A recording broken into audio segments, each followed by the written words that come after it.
The stagecoach rolled into Dry Creek just before sundown, with mud dried thick along the wheels and the kind of silence that comes after too many miles shared by strangers. The driver climbed down stiff-backed and tired. 2 men stepped off first, then a woman with a crying infant, then an old ranch hand carrying a sack of tools over one shoulder. Evelyn Harper came last. She stepped carefully onto the wooden platform, with one hand on the rail and the other gripping the handle of a worn brown suitcase that had belonged to her mother before it belonged to her. Her blue dress had been pressed before the journey. The road had undone most of that work. Dust sat in the folds near the hem. A loose strand of dark hair moved against her cheek in the cold wind coming down from the hills. She stood there for a moment looking at the town she had spent 3 months imagining. Dry Creek was smaller than the agency sketches had made it seem. One muddy street, a feed store, a church with weather-blackened wood, a saloon already glowing amber through the windows, and farther out beyond the town, fences disappearing into pale winter grass. At the far end of the platform stood Elias Boone, 38, broad hat, new boots, clean coat, a man trying hard to look like prosperity. He held the folded marriage papers in one hand, but made no move toward her. That was the first thing she noticed. Men who were happy to see someone stepped forward without thinking about it first. Elias stayed where he was. The driver unloaded her trunk beside the platform bench and asked where she wanted it. Evelyn opened her mouth. Elias spoke before she could. "There's no need for that." His voice carried farther than he intended, or maybe exactly as far as he intended. A few people nearby slowed without appearing to slow. Store owners, 2 boys carrying feed sacks, a woman outside the bakery with flour on her apron. Evelyn looked at Elias carefully. He would not meet her eyes directly, not for more than a second at a time. He unfolded the papers once, folded them again. "I don't think this arrangement is going to work." The wind moved between them. Nobody spoke. Evelyn felt every eye on the platform settle onto her face, waiting for something. Tears, begging, anger, shame made loud enough for the rest of the town to carry home over supper. But she had learned years ago at the orphan boarding house that public humiliation only fed people if you handed it to them yourself. So she stood still. Elias cleared his throat. "You looked different in the photograph." A pause. "And I've had more time to think on things." The bakery woman looked away first. Evelyn's hand stayed on the suitcase handle. The train smoke drifted slow above the tracks. "You sent for me," she said quietly. Elias shifted his weight. "Well, I did at the time." The words landed uglier than he expected. He glanced around and realized too late that the town was listening now. Not openly, but fully. Evelyn nodded once. That was all. No crying, no scene. Something about that seemed to make Elias more uncomfortable than tears would have. He reached into his coat pocket and pulled out a few folded bills. "For your trouble." She looked at the money, then at him. "No thank you." He looked relieved and embarrassed at the same time. A difficult thing to watch happen on a grown man's face. He stuffed the money back into his pocket too quickly and stepped away from the platform like a man escaping a fire he himself had started. Within seconds, he disappeared into the street. The town remained, and Evelyn stood alone beside her suitcase while the cold evening wind pushed dust along the boards around her boots. Somewhere down the street, a hammer struck wood. A horse snorted beside the hitch rail. The church bell rang once. Nobody came toward her, not immediately. Across the street, a man stepped out of the feed store carrying a small sack of oats over one shoulder. Tall, lean, dark coat faded at the cuffs, the kind of face weather leaves behind after enough winters. He stopped when he saw her standing there alone, not staring, reading the situation. His eyes moved once toward the street Elias had vanished down, then back to Evelyn. There was no pity in his face, only recognition, as though he knew something about standing in the wrong place after other people had made their decisions. He crossed the road slowly, boots steady against the mud. When he stopped near the platform, he set the sack down beside his feet. "Name's Caleb Mercer." His voice was low and even, not soft, not hard, just tired in a familiar way. Evelyn nodded politely. "Evelyn Harper." He glanced once at the suitcase, then at the darkening sky. "Can you cook?" The question caught even the nearby listeners off guard. The bakery woman blinked. One of the boys carrying feed sacks nearly smiled, before realizing he probably should not. Evelyn looked at Caleb carefully. He did not look embarrassed asking it. He did not look amused either. Just practical. I can, she said. A small pause. And sew. And mend. And keep house. Caleb nodded once like a man confirming information he needed before buying supplies for winter. I've got 2 children. He hooked his thumb vaguely toward the hills west of town. Ranch outside to Dry Creek. House needs keeping. The wind shifted again. You'd have your own room. No performance in the words. No charm. No salesman's smile. Just facts laid down carefully one after another. It'd be temporary, he added. Entre toi. You decide pour What comes next? The platform stayed quiet. Evelyn looked at him for a long moment. There was something unusual about the way he stood there. Most men rushed silence. Caleb did not. He let it sit between them naturally like a thing that belonged there. She realized suddenly that he was giving her room to refuse him without punishment. That alone made him different from half the men she had met in her life.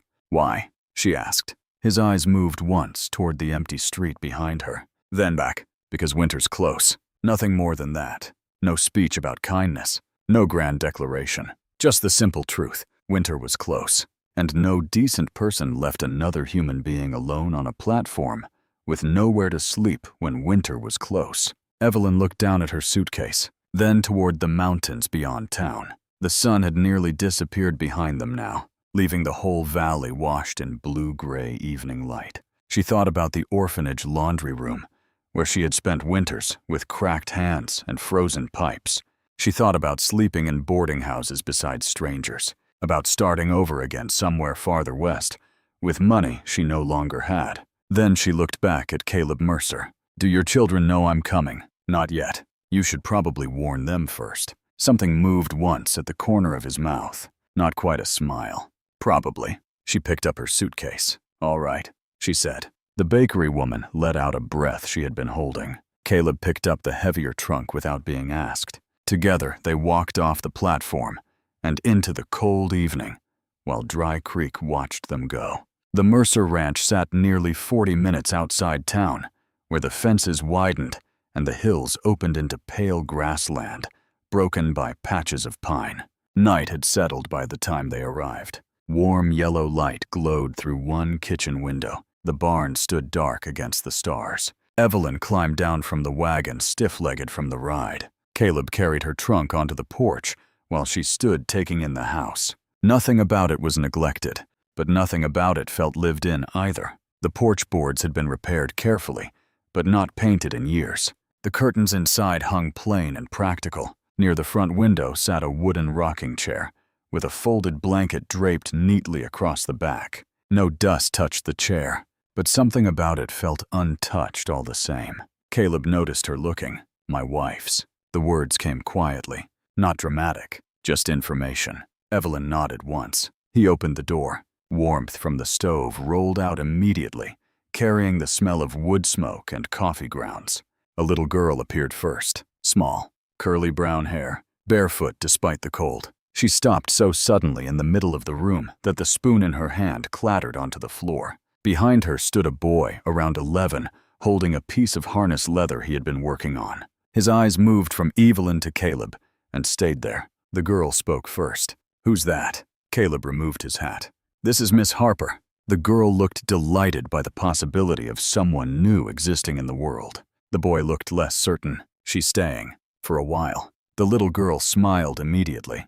The boy did not. Children who had lost people learned caution early. Evelyn crouched slightly to the girl's height. You must be Sadie. Sadie nodded. How'd you know?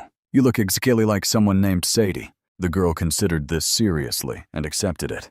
The boy still watched from near the stove. And you're Noah. His eyes narrowed slightly. How'd you know mine? You look like someone who asks harder questions. That nearly earned something from him. Not a smile, but close enough to matter. Caleb took Evelyn's suitcase down the short hallway and opened the small room beside the kitchen.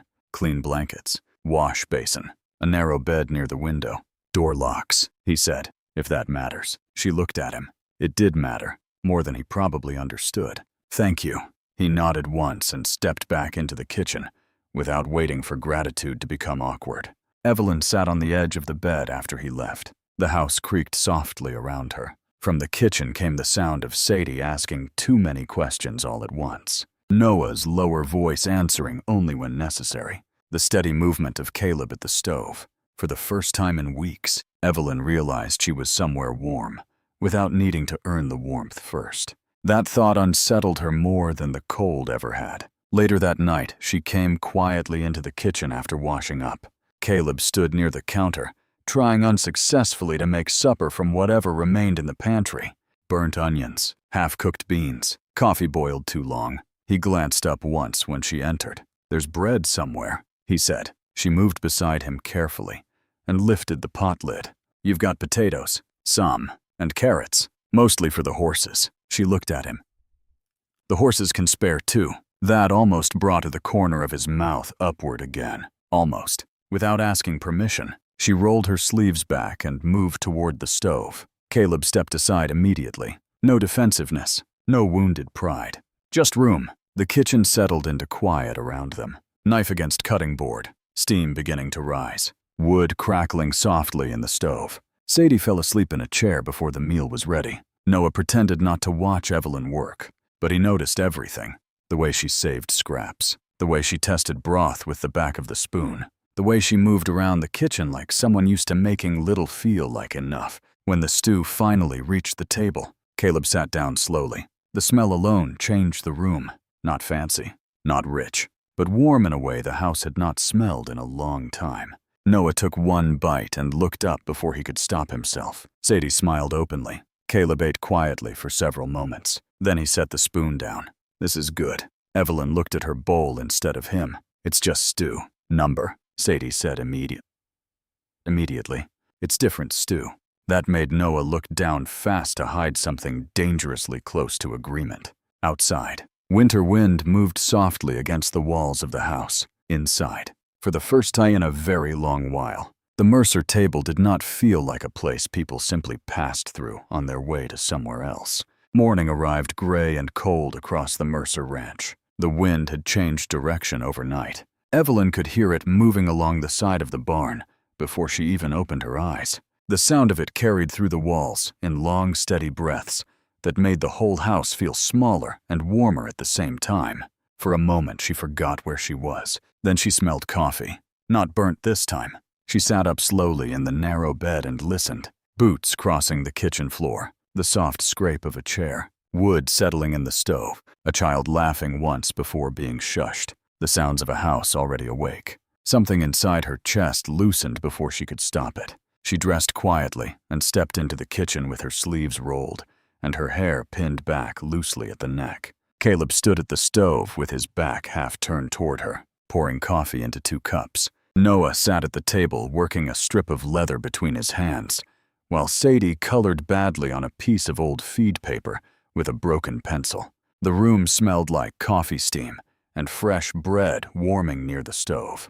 Caleb glanced toward Evelyn when she entered, no surprise in it, as though part of him had already expected her to appear there. He pushed one of the cups gently across the counter toward her. No speech attached to it. No performance, just coffee. Evelyn stopped slightly when she realized what it was. A cup already poured. Waiting. She wrapped both hands around it for warmth. "Thank you." Caleb nodded once and went back to slicing bread. The room stayed quiet after that. Not empty quiet, settled quiet, the kind that lets people breathe inside it. Sadie eventually climbed onto the chair beside Evelyn, without asking permission, and leaned against her arm while coloring.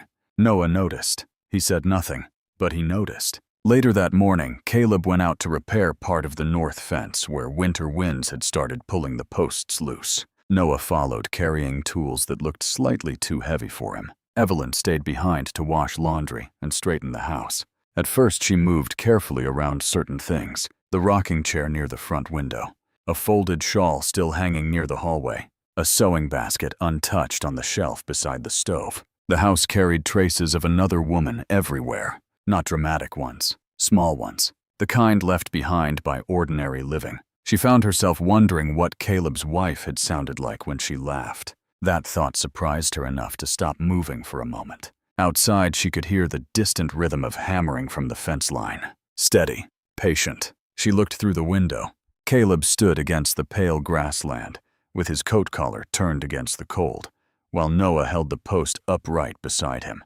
The boy listened carefully every time Caleb spoke. There was no shouting between them, no sharpness, just instruction passed quietly from one pair of worn hands to another. Evelyn looked away before she stared too long. By afternoon, the cold deepened. Clouds gathered low over the valley, carrying the threat of early snow. Evelyn was kneading bread dough near the counter when Noah came through the door, carrying a broken harness strap. He placed it on the table without explanation. The buckle snapped. She wiped flour from her hands and picked it up carefully. The leather was worn nearly through. This should have been replaced weeks ago. Noah shrugged. Dad keeps fixing things instead. There was no criticism in it, only fact. Evelyn turned the strap over slowly. I can mend it enough to last winter. Noah leaned slightly closer as she threaded the needle. You know leather work too. A little. He watched her hands. You know lots of things. She smiled faintly without looking up. When you grow up poor long enough, you either learn things or stay hungry. Noah considered that seriously. Then he sat down across from her and stayed there while she worked. The room filled with the soft pull of thread through leather and the sound of wind against the windows.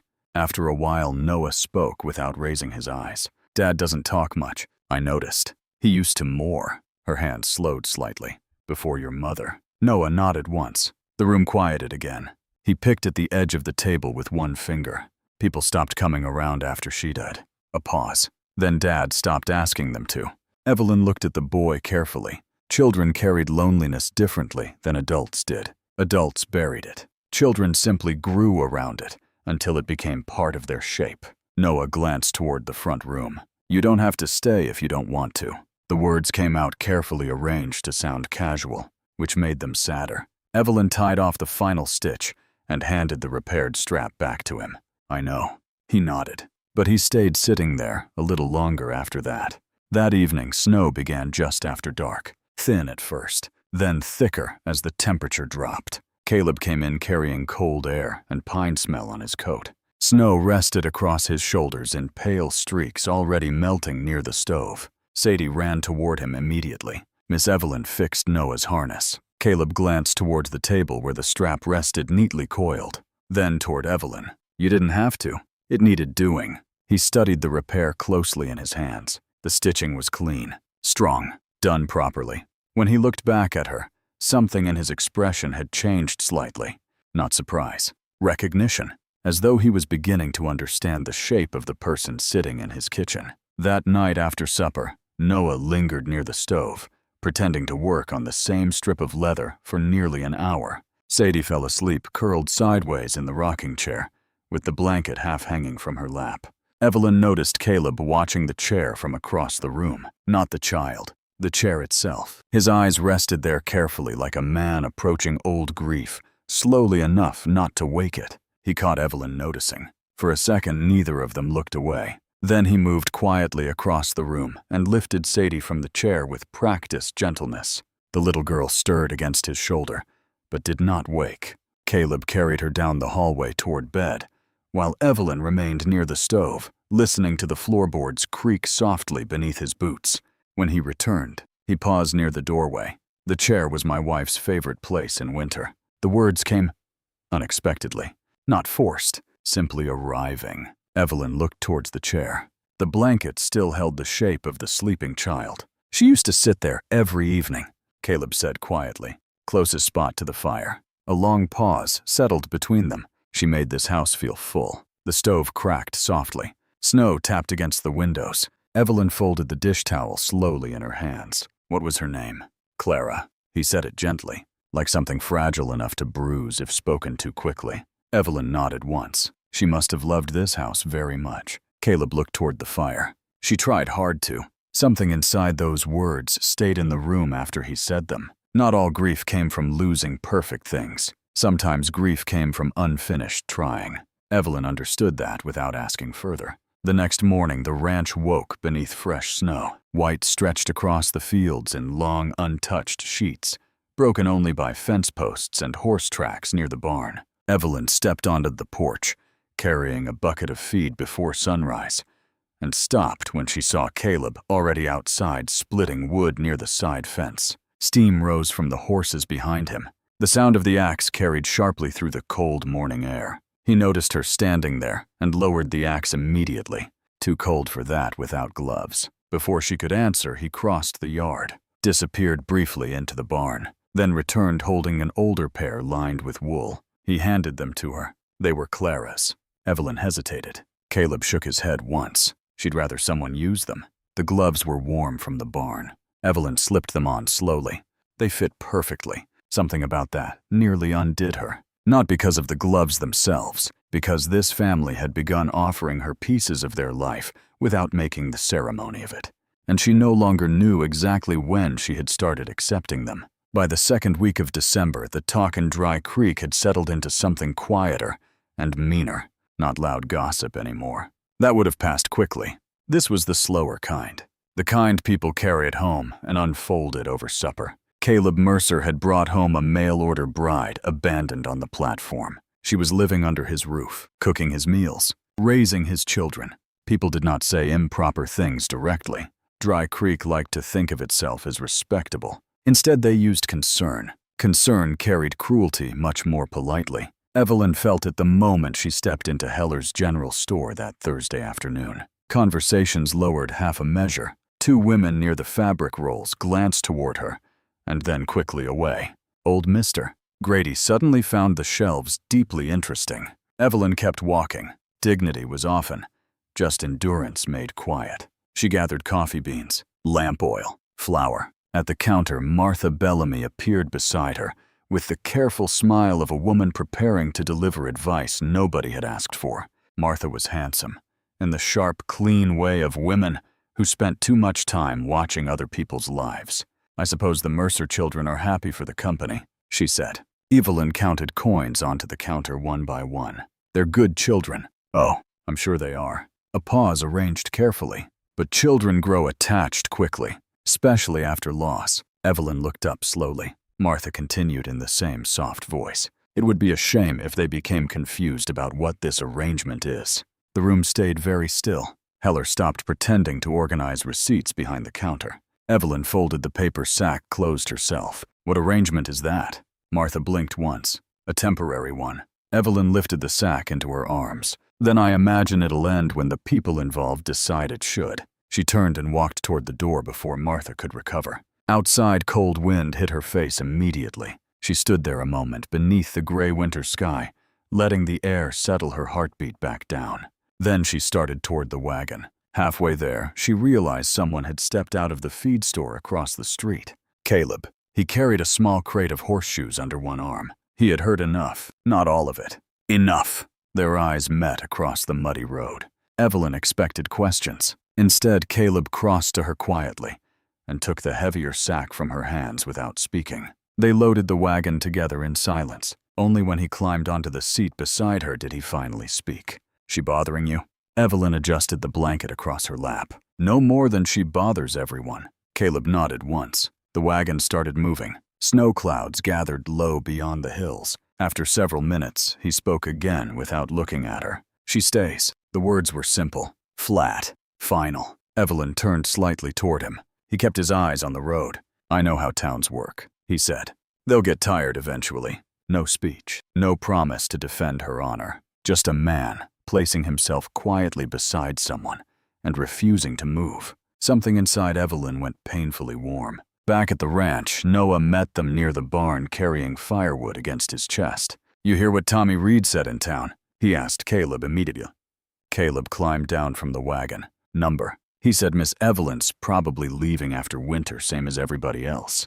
The words hit harder than the boy intended. Noah realized it instantly. His jaw tightened. "I hit him." Evelyn looked sharply toward him. "You what?" "He started it." He used his mouth. Caleb said calmly. "You used your fists." Noah looked stubbornly at the ground. He was talking about our family. The word hung in the cold air. Our family. Nobody moved. Noah seemed to realize what he had said at the exact same moment everyone else did. Color climbed slowly into his face. Caleb took the wood stack from the boy's arms. "Next time, use your head before your hands." Noah nodded once, but he glanced briefly toward Evelyn before going inside.